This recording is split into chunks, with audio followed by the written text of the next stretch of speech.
आता तुम्ही नवीन व्यवसायामध्ये उतरणार आहे, म्हणजे आपला तरुण हा नवीन व्यवसायामध्ये आता उतरणार आहे आणि त्याचं आता मार्गदर्शन तुम्हाला झालं, तर आता तुम्ही काय करायचं आहे, म्हशी चॉईस करायचे.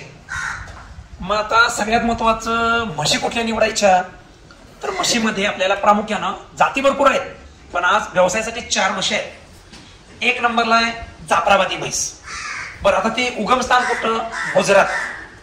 बर, शिंग मोठंच्या मोठं असतं, उबड जुबड प्राणी असतो, दूध प्रचंड देतं, ते टॉपला आहे. आता ते म्हैस टॉपला आहे. पण काय होतं, ते 2 मुरा म्हशीची वैरण एकटं खातो, म्हणजे ते मेंटेनन्स त्याचा आवरत नाही त्या भाकड काळातला, आणि त्याला जरा नॅचरल सर्व्हिस लागते, म्हणजे ओळूकडनं ते जास्त कन्सिव्ह राहतं, जे डॉक्टरांच्या पेक्षा ते रिझल्ट देतं ह्याला, म्हणजे ओळूकडनं ते गाभण लवकर राहतं. सगळ्यात महत्वाचा विषय काय, ते जरा लहरी आहे, पाना जर सुटला नाही तर ते लईच बेजार काम, मग परत कसं हात घालू देत नाही, जरा तो ड्रॉबॅक त्याच्यामध्ये जरा जास्त आहे. 2 नंबरला जात आहे जी चर्चा करणारी म्हैसाणा. आता म्हैसाणा ही जात कुठली आहे, अर्धी मुर्रा आहे आणि अर्धी सुरती आहे. अर्धी सुरती आहे, या दोन्हीचं कॉम्बिनेशन करून त्या गुजरातवाल्यांनी ही म्हैसाणा तयार केल्या. जरा शिंगाला अशी उभी येते, शिंगाला उभी येते. आता कसं झालंय, हे जनावर सुद्धा 12 लिटर दूध देतं. हे 80, 90, 85, 95, 1 लाख, 1,05,000 हे मिळतं. पण असं आहे, सातत्य त्याच्यामध्ये थोडस कमी पडतं. म्हशी तिकडे आल्यानंतर महिना 2 महिन्यानंतर काय होतं, सकाळी 6 संध्याकाळी 12 लिटरवर ते 9 लिटरवर येतं, 4, 4.5 वर येतं, मग 3, 3.5 वरती येतं. म्हणजे असं खूप काही त्याच्यामध्ये गोष्टी अशा जाणवतात की दुधाचं उत्पादन कमी राहतं. बर, तिसरी जात कुठली, आपल्या महाराष्ट्राची शान, सोलापूर जिल्हा उगमस्थान कुठलं, पंढरपुरी. आता पंढरपुरी ही म्हैस जर आपण खरेदी केली तर त्याचं दूध चवीला आहे, ते पण त्याचं बरं का ना, 7-8 लिटर एका वेळेला दूध येतं. अशा पण म्हशी आहेत 12+ पण आहेत. पण थोडं काय होतं भाऊ, थोडं जरा दिमागी जरा ते गरम आहे.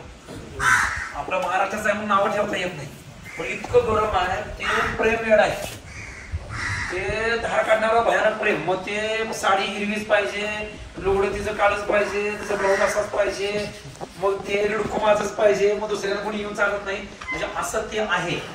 त्याच्यामुळे काय होतं की ते मॉडेल जरा पडले, ते जास्त कोण पाळत नाही. कोल्हापूरमध्ये आमच्या जास्त पाळतात, सोलापूरमध्ये पण आहे. पण महाराष्ट्राचा विचार केला तर आज आपल्याला मुर्रा म्हशीवर बोलावं लागेल. आता मुर्रा म्हशी निवडायचे, दुग्ध व्यवसायासाठी मुर्राच निवडा. जरा सगळ्यांच्याकडे बघावं, ह्या मुर्रा म्हशीकडे बघा, हे उपद्रवी आहे का बघा, तर सगळ्याची शिंग सगळ्यांची शिंग बघा, एवढी छोटी छोटी जनावर गेल्यासारखं आहे, एकदम शिंग जागेवर वळल्यामुळे हे उपद्रवी नाही, मार्क नाही, किंवा याच्यापासून काय उपद्रवी नाही, किंवा याच्यापासून काय धोका नाही, हे पहिलं झालं. बरं, आता ही जनावर कुठे मिळतात, तर ही जनावर उत्तर भारतात मिळतात, म्हणजे वरचा भाग, काश्मीरच्या खालचा कुठला, दिल्ली, हरियाणा, पंजाब, राजस्थानची बाउंड्री, आणि सांगायचं झालं तर युपीची ठराविक बाउंड्री, आग्रा आणि त्या भागातली, त्या सगळ्या पट्ट्यात मुर्रा म्हशी पाळल्या जातात. आता मुर्रा म्हशी बद्दल जर बोलायला झालं तर ब्रँड जर घ्यायचा असेल तर तुम्हाला एक जिंद आणि एक हिसा, या जंगली एरियाची जी म्हस येते इथं ब्रीडिंग वरती खूप चांगलं काम झालेलं आहे. 14 पासून ते 21 लिटर दूध देणाऱ्या म्हशी आहेत, मोठ्याच्या मोठ्या 4-4 लाखाच्या म्हशी आहेत त्यांच्याकडे, जुन्या स्वतःच्या गोठ्यामध्ये ब्रीड तयार झालेलं.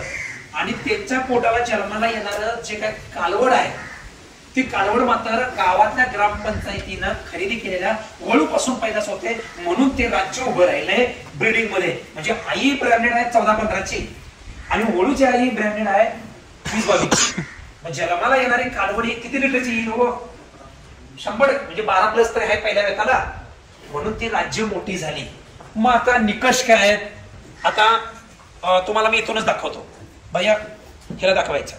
आता ही समोरची म्हैस काय बघणार हो यात, चला दुसऱ्या वेताची आहे. दुसऱ्या वेताला काय म्हटलं जातं, जोटी म्हटलं जातं, जोटी. जोटी. मग ती माणसं म्हणतात बघा, ओ सेठ हे प्युअर घरकी चोटी आहे. पहिल्या वेताला म्हणतात खरकी किंवा कटडी, आणि तिसऱ्या चौथ्या पाचव्या वेताला म्हणतात म्हैस. तुम्हाला काय कळत आहे? एक नंबर म्हैस आहे. तुम्हाला काय कळत आहे ते फक्त व्यापाऱ्यांची ती लँग्वेज आहे. म्हैस म्हणजे चौथं पाचवं, जोटी म्हणजे दुसरं तिसरं, आणि खरकी म्हणजे पहिलं. आलं का लक्षात? बरं, आता या म्हशीत तुम्ही काय काय बारकावे बघणार? हरियाणाला गेल्यानंतर, हरियाणाला आल्यानंतर काय काय बघणार? वो भाग जाईल.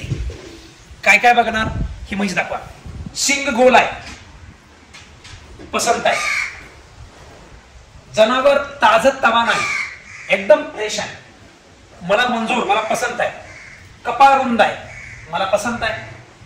कपाळापासून नाकापर्यंतची जी लांबी आहे ती मला पसंत आहे. स्ट्रक्चर जबरदस्त आहे, पसंत आहे.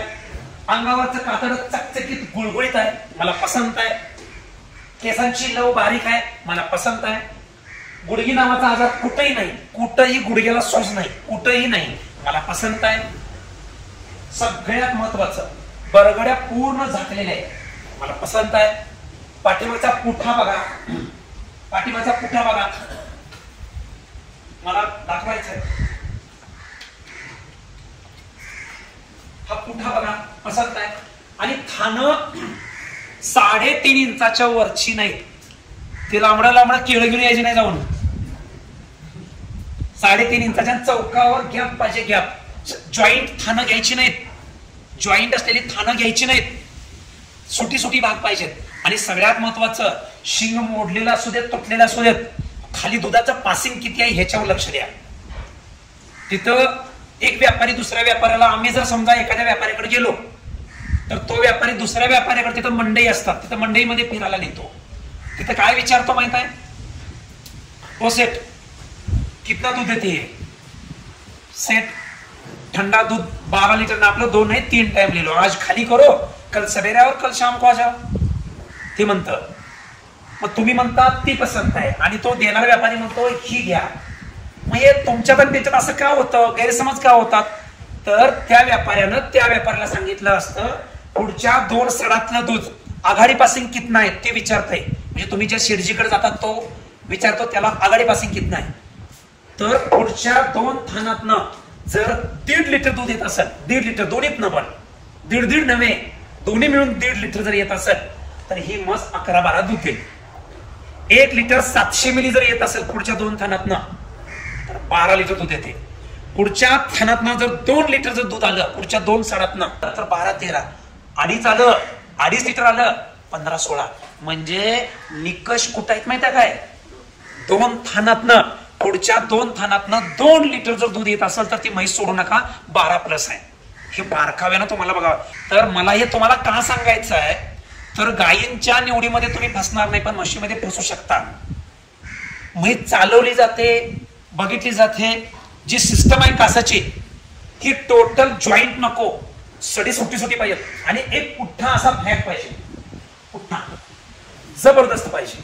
पाठीमागचा पुठ्ठा असा जणू काय इतकं भारी भराई जनावर आहे. आणि एक माझी विनंती आहे, तुम्ही खरेदी केलेल्या म्हशी या बियाण्यांच्यासाठी तुम्ही खरेदी केलाय हे डोक्यात विचार घेऊन जावा. तिकडं उगाच हलक्या फुलक्या कसल्या बी म्हशी आणू नका. म्हशी आणायच्या असतील तर म्हशी पहिल्या, दुसऱ्या, तिसऱ्या वेताच्या 12 लिटर प्लस शरीर यष्टी मोठी, तर तुमच्या गोट्यातून 13-14 लिटर दूध येतात. पैसे लाख नाही, 1.5 लाख रुपये बसू द्या, पण बियाणं आणाने परत तिकडे जाऊ नका. आपल्या स्वतःच्या गोट्यामध्ये ह्या म्हशी तयार व्हायला पाहिजेत. आणि माझी विनंती आहे तुम्हाला सगळ्यांना, सगळ्या महाराष्ट्रातल्या शेतकऱ्याला माझी विनंती आहे, तुम्ही ज्या म्हशी किंवा गायी ज्या निवडता, ह्या गायी म्हशी निवडलेल्या ज्यावेळेला ती जनावर माझ्यावर येतील त्यांच्यामध्ये भरणारा जे सेमेन आहे हे ब्रँडेड असायला पाहिजे.